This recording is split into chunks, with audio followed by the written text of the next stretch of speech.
Hindi natin ginaglamorize, ginagawang modelo yung ginawa ng anak. Pero, ba't kaya ikinwento ni Jesus ang kwentong ito? Surely, these stories, these characters, symbolize deeper meanings in life.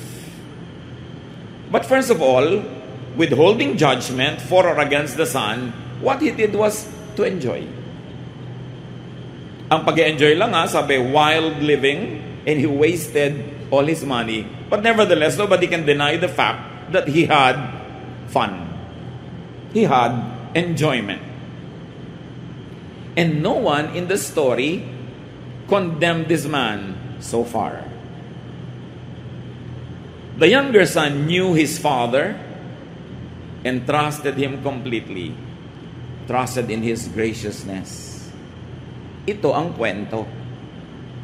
Hindi yung pagkakamali niya, hindi yung paglustay niya. Ang kwento dito, kilala niya ang ama niya na pag hiningi niya, yung ganang kanya ibibigay.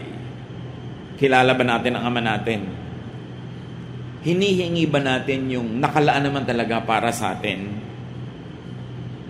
The younger son enjoyed his father's grace, though he was probably unworthy of it. But nevertheless, he enjoyed it. Enjoyment is probably the missing element in true faith and worship. Dito pa lang, meron ng challenge sa atin. And I ask you to look at this story from another frame, from another point of view, from the point of view of Jesus who was telling the story. Not from the point of view of the preachers and the churches that preach against what this son did in the last 2,000 years. Jesus was telling us a story, and definitely he had a purpose in telling us this story. And so far, we see that the son enjoyed his faith in his father. Malakas ang loob niyang humingi dahil kilala niya ang kabutihan ng kanyang ama na ibibigay yung kanyang hinihingi. Nagkamali lang nga siya ng paggamit, pero ibinigay. Yun ang unang kwento.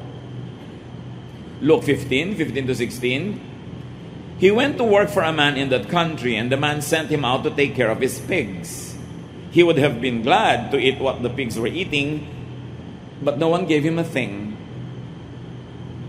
So matapos niyang lustayin ang kanyang kabuhayan, nagkaroon pa naman ng taghirap doon sa lugar na kanyang pinuntahan, nawala ng pagkain, kasi usually nun, pag nagka-drought, pag nagka-gyera, pag nagkaroon ng mga economic dislocations, nahihirapan ng mga tao at nadamay siya doon. Sana yung pera mo can be a shield against such crisis, such calamities. But he no longer had that shield. He was broke. Natulad na lang siya sa mga karaniwan. Pero ang kwento ay ito. Mula sa bahay ng kanyang ama, ngayon ay nakisilong siya sa ibang bahay ng isang ngayon ay maituturing nating naging bagong ama niya sa kanyang kalagayan, yung kanyang employer, yung kanyang pinasukan. Now he was under the shadow of this house, this household, and this man's authority. At kitang-kita natin agad ang pagkakaiba ng dalawang tatay na ito. Yung tatay na nagbigay sa kanya ng hiningi niya, at itong tatay na to na nagtatrabaho na siya, hindi pa siya sinusweldohan ng tama. Ginugutom pa rin siya. Agad-agad merong ibig sabihin sa buhay natin. Minsan umaalis tayo sa grasya ng Diyos at lumilipat tayo sa kung sino mang papa o mama o kung sino mang taong sinamahan natin, hindi naman tayo inaalagaan. Hindi naman tayo minamahal. So lumungkot siya, nagutom siya, napapagod na nga siya, hindi pa siya nagkakaroon ng sukle, ng tamang sweldo. Di ba maraming ganyan, umiibig sa hindi naman umiibig sa kanila. Naghahabol sa ayaw naman silang pansinin. Pinagsisiksikan ng mga sarili nila sa hindi naman nag-aalaga sa kanila, nagiging unhappy. At kadalasan para mangyari pa yun, ang nilalayasan natin yung ama natin sa langit na mapagmahal at maibigin. Immediately, there are many lessons here on happiness. There is another father here, the unkind employer, the unkind father. You don't want this father. Immediately, the story is leaping out of the pages, telling you, you don't want this kind of arrangement. So a lesson on happiness here, at least work to earn. Matapos siya maglustay, Naging responsible naman siya. Naghanap siya ng trabaho. Hindi lang nga siya mapasweldohan ng tama. Work to earn your keep. You want to be happy in life? Pag wala kang pera, magtrabaho ka. Humanap ka ng hanap buhay. Lalo kung hindi ka na pwedeng umasa doon sa dating mapagbigay sa'yo dahil lumayo ka na o naubos mo na yung binigay niya sa'yo, huwag kang maghanap ng bagong magbibigay na naman. Work. Deserve your wages. And there's another lesson in happiness, brothers and sisters. It takes a certain amount of money to enjoy and to be happy. No matter how religious you are, kailangan may pera ka. Huwag mong linlangin ang sarili mo na mapapasaya ka ng iyong pagiging religyoso. You need a certain amount of money. Yung mga iba, I live by faith, I live by faith. Tapos panay naman paghihingi kung kani-kanino. Anong faith yon? So dapat ang tao naghahanap buhay and adjust to your economic status. Sometimes there are reversals in our lives. Dati kang mayaman, medyo naghirap ka. Dati kang maunlad, medyo nasira yung negosyo. Adjust. You want to be happy? Adjust. Nothing is permanent. Not wealth, not even poverty. Not sickness, not health. Talagang gumugulong ang buhay. So kung nag-enjoy ka, enjoy it. Pag dumating na hindi enjoyable moment, bear with it. Adjust to be happy. Huwag ka dapat laging nagsasentimiento about past glory, about past wealth and past fame. Tapos na yon. Itong taong to nag-adjust ng trabaho. Yung pinaka-nakaririmarin pa ng trabaho dahil nag-aalaga siya ng mga baboy, Jew siya. So sa kanila, kadiri-diri yon. But he wanted to earn his money and he wanted to have food in his stomach. Pero yung paman, kulang ang ibinabayad sa kanya. Ang storya dito, na laging pinaggigigilan ng iba ay yung pagkakamali niya. I'll rather that the story is a comparison between two fathers. Two authorities. Two sources of blessings. Luke 15:17 to 19. Finally, he came to his senses and said, "My father's workers have plenty to eat, and here I am, starving to death. I will go to my father and say to him, Father, I have sinned against God in heaven and against you. Then I am no longer good enough to be called your son. Treat me like one of your workers." Itong taong to, kahit anong iba to sa kanya ng buhay, ang magiging ending, sasaya to. Kahit ang simula niya, ganun. Kala mo, ang sama-sama niya, hiningi niya yung kanyang mana, pagkatapos, nagpasasa siya, naghirap siya, pero nagtrabaho naman nung nawala ng pera. At ngayon na-realize ang kanyang pagkakamali. Hindi na siya nangatwiran. Willing siyang tanggapin ang pagkakamali at willing siyang ituwid yun. Sabi niya, uuwi nga ako sa tatay ko, mas mabuti pa doon. Kahit itrato ako doon katulong, total katulong din lang ako dito, doon na lang. Mas masagana pa. So sabi niya, iyan ang gagawin ko. Tatanggapin ko ang pagkakamali ko at hindi na ako mag-e-expect ng dating treatment. Total nagkamali ako eh. Ito ang mabuting anak. Hindi yung hindi nagkakamali. Kasi lahat naman nagkakamali. Pero yung nagkakamali, pero umaamin. Nagpapakumbaba. At bumabalik kahit naglalayas. So identify the unkind and the ungracious employer of your life. The unkind and ungracious father that you seek shelter under his shadow. Identify unkind and ungracious shepherds that don't feed you but only use you and go away from them to be happy. You see here the lessons? Analyze your situation and improve it. Any unhappiness is caused by a reason. Dig deep, look into the reason, and correct mistakes. Bawa, meron kayong unhappiness sa mag-asawa, may dahilan yan. Hukayin ninyo, bunutin ninyo, para sumaya kayo. Meron ka unhappiness sa family, sa work, sa profession, sa romantic relationship, with yourself, laging may dahilan. Huwag mong itago sa sarili mo yung dahilan. Harapin mo siya. bunutin mo siya. At kung kailangan magdusa ka sa paggawa nun, magdusa ka, may inaantay ka namang panahon ng paggaling, panahon ng restoration. Kesa wala kang hinihintay, tas hindi mo binabago ang sitwasyon mo na di naman maganda. Seek better conditions if you want to be happy. Huwag kayong tumanggap na lamang na para kayong walang kalaban-laban at walang choice. Seek better conditions. And resign a bad-paying job. Tulad ng ginawa niya.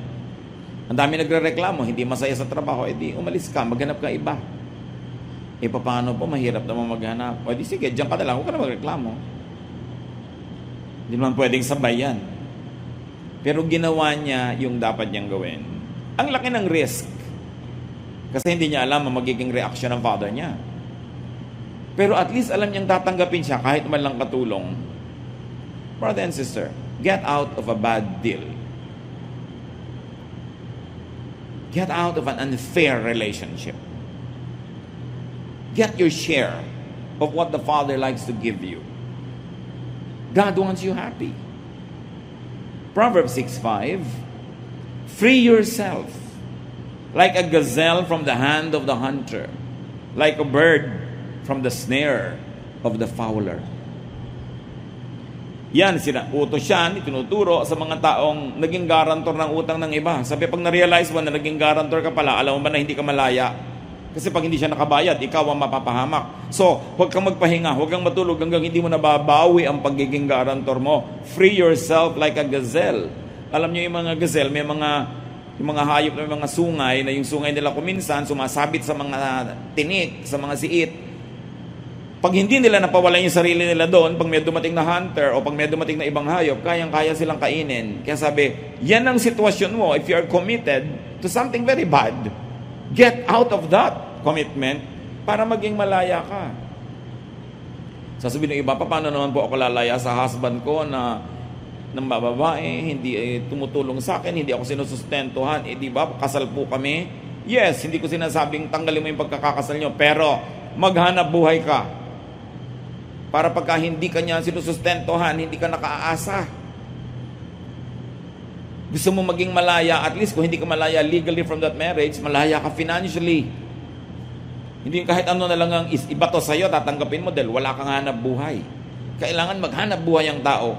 Tulad ng ginawa nitong lalaking ito, kahit taga-alaga ng baboy, kailangan meron siyang kitain para siya may kainin.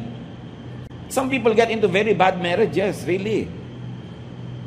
But what do? At least you minimize the impact of a bad relationship. At least be economically independent. Gumawa ka ng paraan, hindi madali.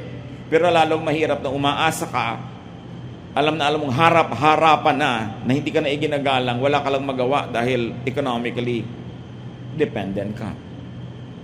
So, learn from this man. It was difficult, but earn your keep and free yourself. Back to the story.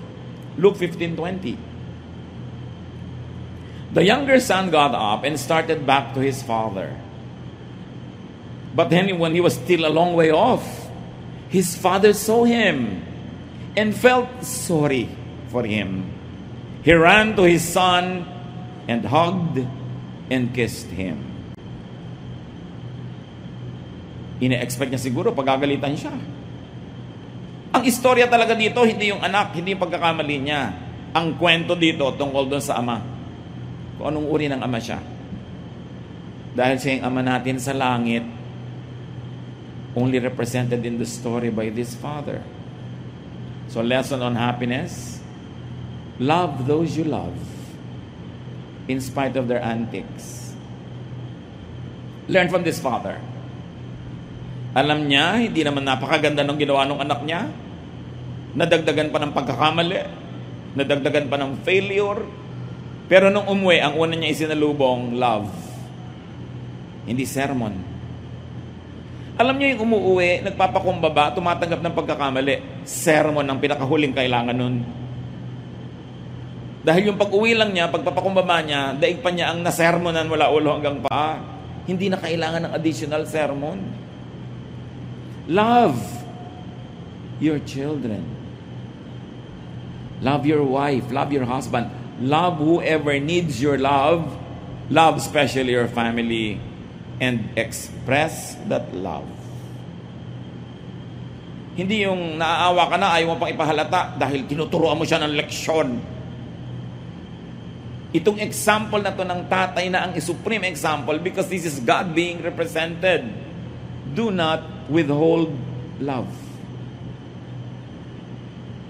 Kumisan sa pagmamatigas mo, sa kagustuhan mo magturo ng leksyon, nagtitigas-tigasan ka pero actually, naaawa ka rin naman, gusto mong mahalin. Mahalin mo na lang. Yun ang kwento ni Jesus. It is love that empowers.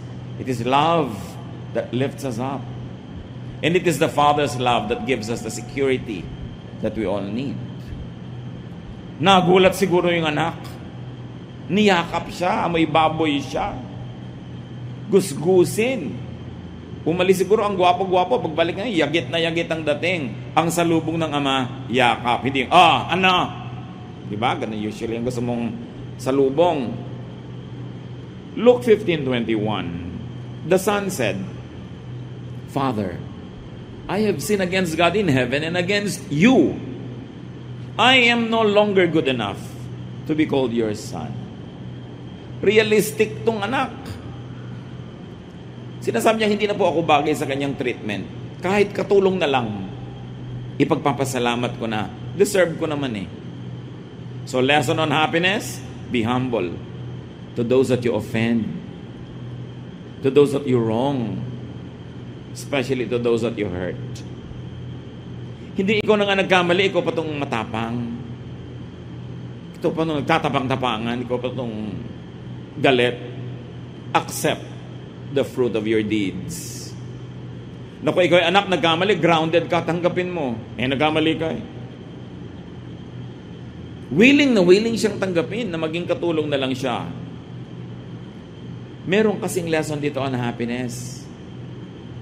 To be happy, you need to be forgiven. Hindi ka sasaya talaga kahit ka magpanggap, kahit maganda yung damit mo, kahit may pera ka, masarap ang kinakain mo.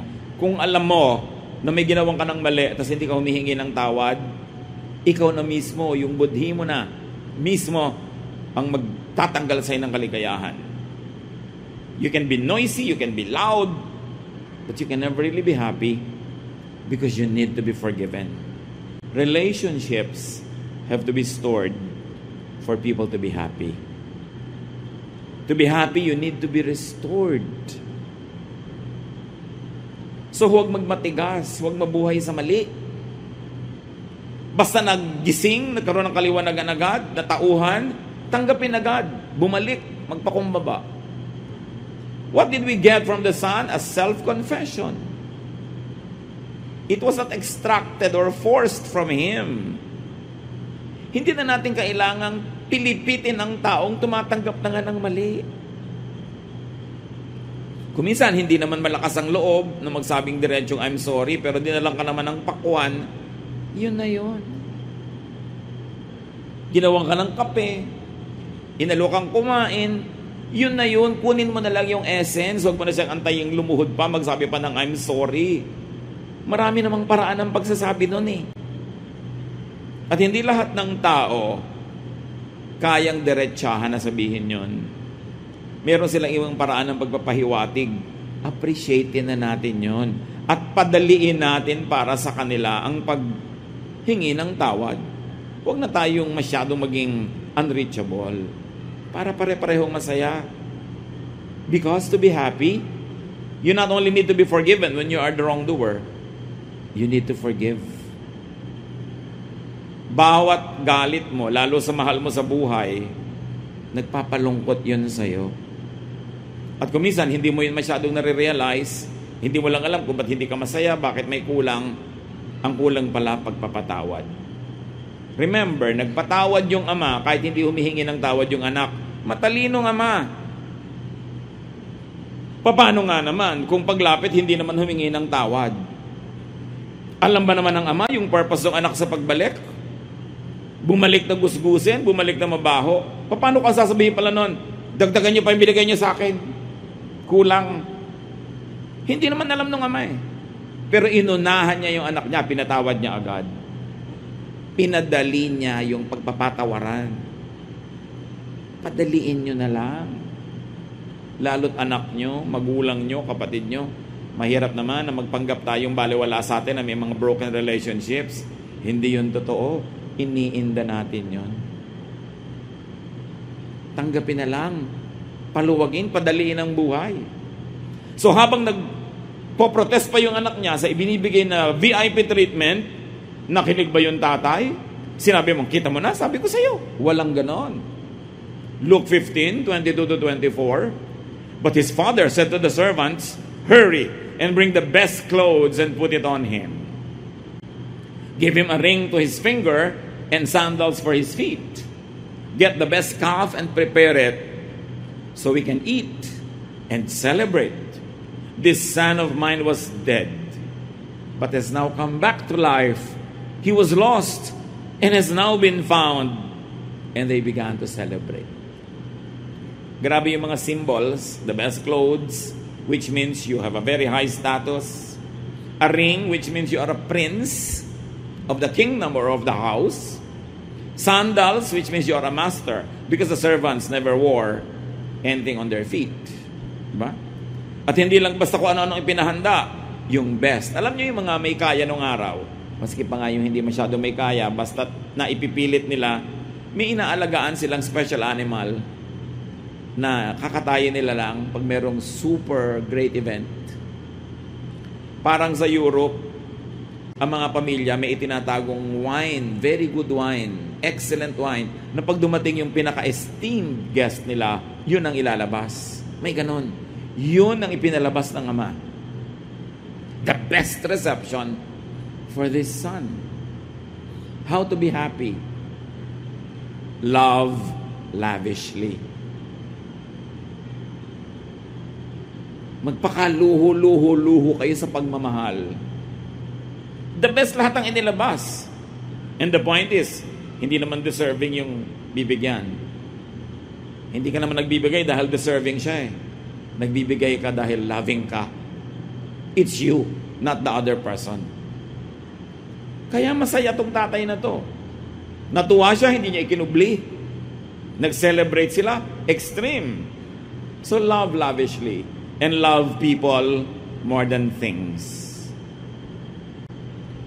Hindi niya sabing, etong nagastos mo. O ayun, alam mo kung magkano tong ring na to, magkano tong binibigay ko na naman sa yung sandals. No.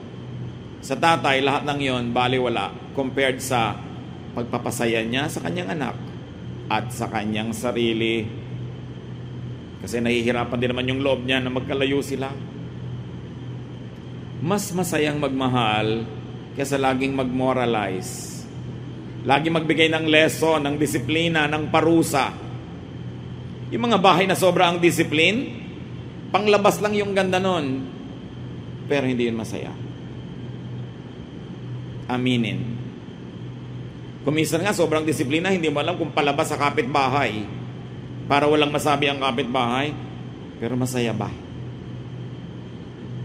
Si Jesus ang nagkwento, dapat pansinin yung mensahe. Remember, this father represents God. This father represents the God many believers do not know or appreciate up to now.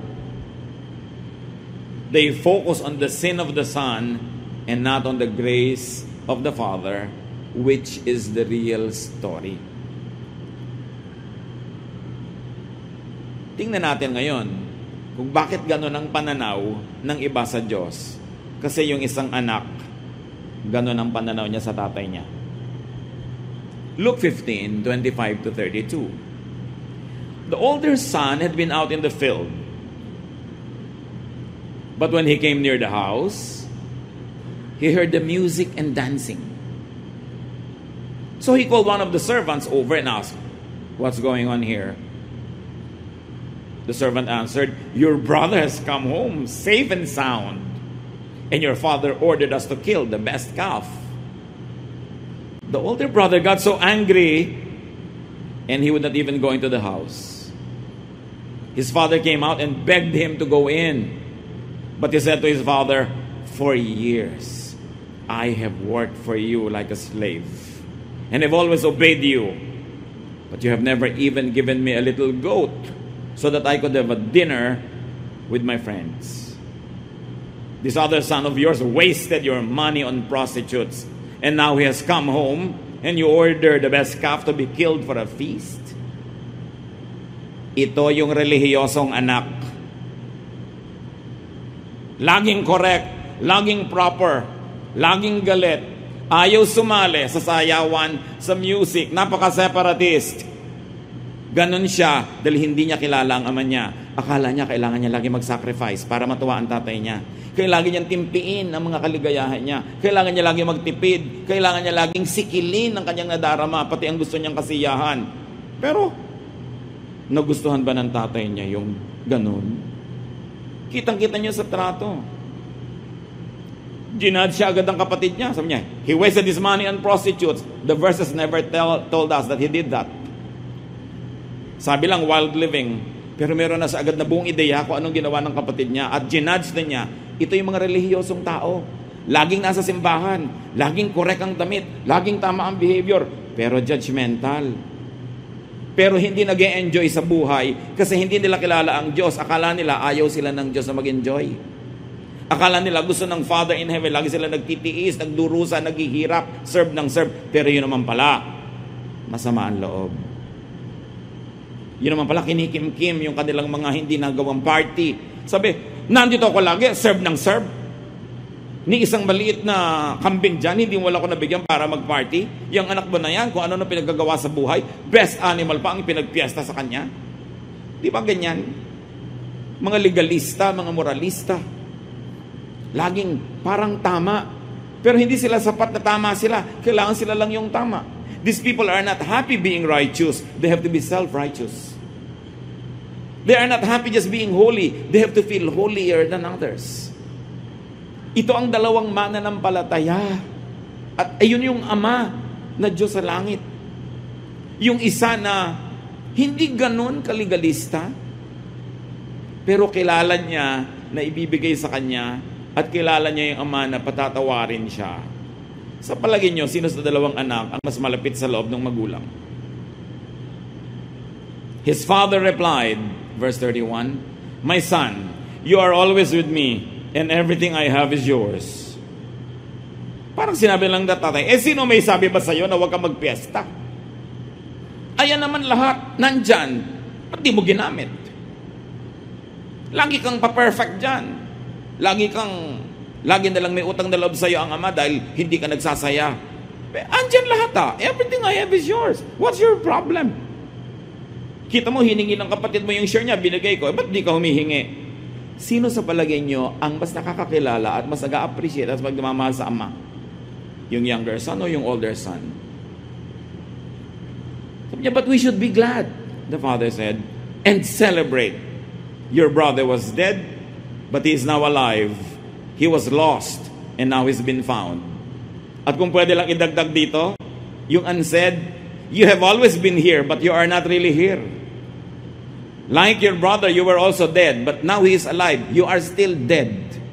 You don't know me. You don't know my grace. You don't know how to enjoy your life. You think that you have to sacrifice every time to make me happy. I don't look for sacrifices. I just like to love you. Kailan kaya makikilala ng mga Kristiyano yung Ama natin sa langit na gano'n siya kabuti? Na pag nagkakamali yung kapatid natin, lista tayo ng lista, kwenta tayo ng kwenta, tuos tayo ng tuos, sumbat ng sumbat. Do you think the Father in heaven likes that? What He likes is to celebrate people who come back to Him. He likes to be gracious and is lavish, OA, ang pagmamahal niya. Pag nalaman natin yon, kinilala natin yon, at hindi naman para gayahin natin yung nauna na maglustay, magwasak ng buhay. Yung extreme ang ginawang example para wala na kayong pwedeng gawin pang uri ng pamumuhay na pwede nyo sabihin, ito, hindi na ako matatanggap ng Ama. The Father accepts us. His stubborn love never lets us go, though we go away. Yung relasyon natin sa Ama, hindi minemaintain ng ating performance. Minemaintain nyo ng kanyang love. Kahit bumagsak yung performance mo. Nawa, huwag mong sadyang ibagsak. Pero kung bumagsak, bumalik ka. Meron pa, ayoko po mag-church, so kakaya sa Diyos, marami kong kasalanan. Lalo niya gusto mag-church ka. Bakit po yung makasalanan ng babae na yan, pinapakanta nyo sa choir? Anong gusto mong gawin? Itapon natin para mabulok na siya sa kasalanan niya. Kung ang mga yung bumabalik, nandiyan, pinagsaserve niya. Ba't hindi mo pagsaserven? Ang ayaw nun, yung older brother. At sa church, maraming older brother. Pastor, bakit po yung makasalanan na yan, nandyan sa ministry? Ba't ikaw, wala ka makasalanan? Laging tinutus, kinukwenta yung iba. Measure people not by your own measurement, but by God's love. Minsan yung iba, 30 taon, 50 taon na nagba-Bible study, hindi pa to naiintindihan. Hindi pa nakikilala yung Ama, tapos ang yabang-yabang, do you know God? Do you know God? You must know God before you die. Yung ganun ng ganun, pero do you really know God? Kung ang alam mo sa Diyos, yung pag nagagalit lagi, papatama ka ng kidlat, bibiyakin yung lupa, kakainin ka ng lupa, bibigyan ka ng sakit, pagdurusa, hindi mo kilala ang Diyos. Yun yung other father. Yung naging employer na nagtatrabaho ka na ayaw ka pa sweldohan. That is not our God. Be happier. Know your Father in heaven. Beyond what the older brother likes you to see. Sa kanya dapat i-deserve mo lahat. Dapat maging deacon ka, i-deserve mo yan. Kakanta ka, tutugtog ka, i-deserve yan. No one deserves the goodness of God. Because our best deeds are just like filthy rags. Ang pinakamabubuti nating gawa ay para lang basahan. Kung ikukumpara sa kaluwalhatian ng Diyos, nobody is good enough. And the Bible is clear, no one is righteous. Not even one. Not even that older brother. Not even the conservative religious person. Lahat tayo may buntot, kanya-kanya lang hila. So dapat tigilan yung judgment, tigilan yung pagko-compare, and just enjoy God's love. Enjoy being in the house of God. So, to be happy, do not hold grudges. Do not be bitter against people who enjoy themselves. Ba't magalit na galit itong lalaking ito sa kapatid niya? Hindi naman yung parte niya ang hiningi. Hindi naman yung parte ng tatay niya kasi mayaman pa rin yung tatay niya. Ang hiningi naman niya yung kanya. So, ba't nagagalit itong kapatid? Inggit. Marami rin mga religious people inggit sa mga tao who have fun. Kaya ginadjudge nila. Tuwang-tuwa sila, you will boil in hell. Yung mga ganyan. Parang ang saya-saya nila dahil pupunta sa impyerno yung iba. May mga ganon. Pag nagkasakit, kita mo na, parusay ng Diyos. Parang tuwang-tuwa. Hindi kilala ang Ama sa langit. To be happy, brothers and sisters, do what is good, but do not sacrifice needlessly. God is not impressed with sacrifices. God is impressed with humility. With a broken and contrite heart. Hindi nagmamalaki. Tumatanggap ng mga kamalian. And a great lesson here is to get and have your own fun and happiness. Hindi tulad nitong isang older brother. Meron namang resources, hindi nag-enjoy. Siya patuloy na sa pagsabihan. Bakit? Andito ka naman everything I have is yours. Sino ba may sabing, huwag kang mag-party? Enjoy your privileges. And as children of God, we have a lot. Do not imitate the excesses of the younger son, of course.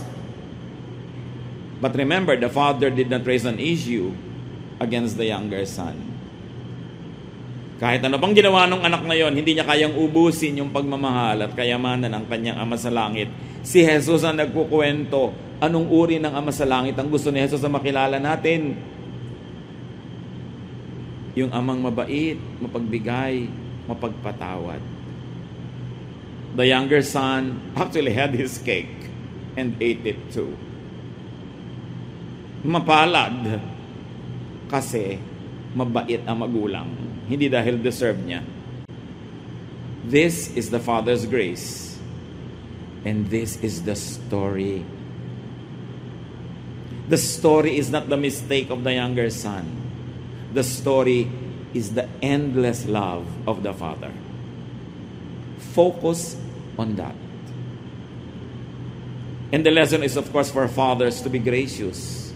Mga ama ng tahanan, be gracious with your love and express it. Hindi ko mo tatay, parang nabawasan yung pagkamacho mo, pagkalalaki mo kung mabait ka. Ito yung supreme example.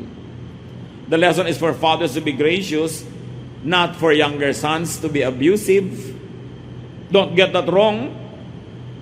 What he did was wrong, but that's not the story. Because it's not a story, because all of us do wrong. So what's the story there? Nothing special. Everyone is a sinner. Everyone has mistakes. But the story is that the Father never lets go. The lesson is for fathers to be gracious, not for older sons to sacrifice, then bear grudges. Meron pa nga dyan. 5 taon na ako nagsaserve dito. Serve ako ng serve sa church. Pagkatapos lang namatay ang asawa ko, di ko kayo nakita. Di ba? Parang, I deserve it because I served. It's our privilege to serve God. And if people can be nice to us, if they have the time, if they have the opportunity, good. But if they don't have that, wala kaya tayong karapatang manumbat. Because we can never outserve God. Walang tampo-tampo. Ang tagal-tagal ko na dito, tapos nung i-dedicate ang tricycle namin, hindi naman nakarating si pastor. Diba?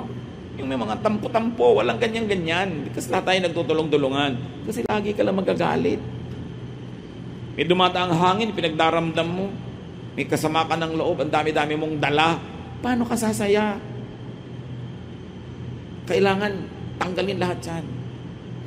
Palitan ng pag-iisip. Sabi ng Romans 12:2, be changed by the renewing of your mind. So kung hindi ka masaya, hindi ka pinagkakaisahan ng lahat ng planeta. Hindi ka lang masayahin. Palitan ang paraan ng pag-iisip, ng pakikitungo sa kapwa para sumaya-saya. Enjoy life. Sa palagay nyo, yung sa magkapatid, sinong nalugi sa dalawa? Di ba? Yung stricto. Siya ang nalugi. Ang ending naman nila, pareho lang silang nasa bahay uli ng tatay niya. Di pa siya nagka-fun.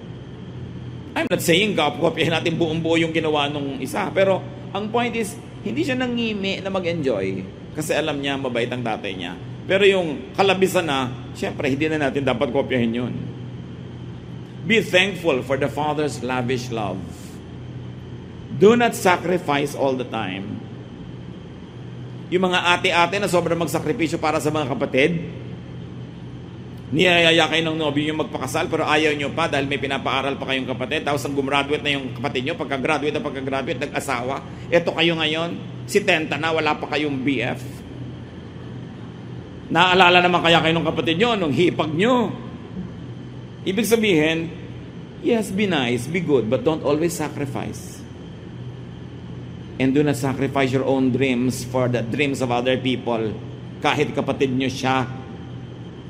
Because at the end of the day, people will be selfish. They will take care of themselves. They will not even remember you. Swerte ka na kung napaalala ka pa. Lalo kung nag-asawa pa to ng maramot. Kawawa ka ngayon. Ano magagawa mo? Lumipas ang pagkakataon. Kakanta ka kasabay si Tilly Moreno. Alam niyo yung kanta? Saan ako nagkamali? Saan ako nagkamali? Yan. Dahil sinakripisyo mo ang buhay mo. Sino ba may sabi magsakripisyo ka? So gumawa ka ng mabuti, pero isabay mo rin yung sarili mo sa enjoyment, hindi yung nakastop ka, sila go. Kasi ginoglorify yan ng relihiyon, pero hindi yan ang ginoglorify ni Jesus. Jesus wants you to have fun. It's no simple story that his first miracle was to make wine. And Jesus was called a glutton and a drunkard because he was in every party. When will you know Jesus? The real one. He sets people free. May babaeng nagngangalgal sa paanan niya. Hinayaan lang niya. Sabi ng isa, kung alam lang niya na masamang babae, hindi siya papayag. Alam nga niyang masama, kaya siya pumayag. Dahil sa kanya, he's a friend of sinners and tax collectors. Dapat ang mga Kristiyano, friend of sinners and tax collectors, hindi judges of sinners and tax collectors. Kasi ang may papel nun yung Pharisees, not Jesus. It is the wrong father. Yung father na inaalagaan mo na yung baboy niya, ayaw ka pa sweldohan. But the gracious Father is kind. Love lavishly. Magmamahal na rin lang kayo, lagyan niyo na ng feelings para masaya. Pag may pagmamahal kayo, hindi nyo ibinibigay, nagkakasakit kayo. Kasi hindi na express. Express it and be happy.